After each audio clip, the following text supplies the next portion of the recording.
По 21 април најверојатно ќе се знае кој од тројцата кандидати ќе биде најблиску до местото во председателската палата на Скопскиот Холивуд водно. На кого најдобро ќе му легне местото, ќе ни раскаже нашиот репортер. Така, студио супер што пратија тука и цвеќара новинар што е алергичен на цвеќиња, ма како и да е. Разговараме со ботаничарката Флора Розев-Пет, која што малку повеќе ќе ни раскаже за председателскиот диазепам со кој што располага председателската палата. Флора. Види, значи, виреја разни растенија, тие се сега хумус, органски, многу убав.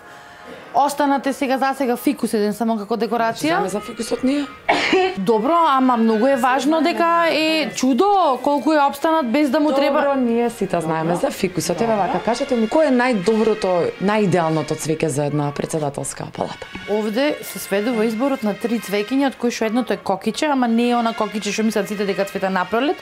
Туку ова ти е баш кокиче кое што го имаш за време на кампања и на избори сегде. Значи, сегде цвета. Села, градови, на автопати, сегде. И после тоа нема до наредни избори. Значи, ова плаво кокиче сега што го има, последен пат цветаше 2014 на изборите. Ова, еве, со буцкиве баш идеално не ми изгледа за во председателска палата. Чупеве, ти прв пат гледаш кактус, значи ова ти е идеално цвеќе. Ништо не му треба. 2 капки вода и го оставаш тера 5 години без гајле. Што значи вака општо земено, се од цвеќињава е супер декорација за во председателската палата, така што и да одберат граѓаните, нема да сгрешат, исто им се фаќа. Така.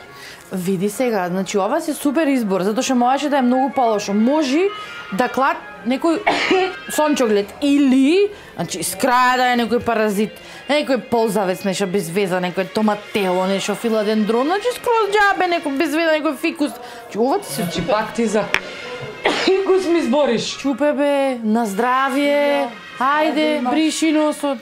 Бокче.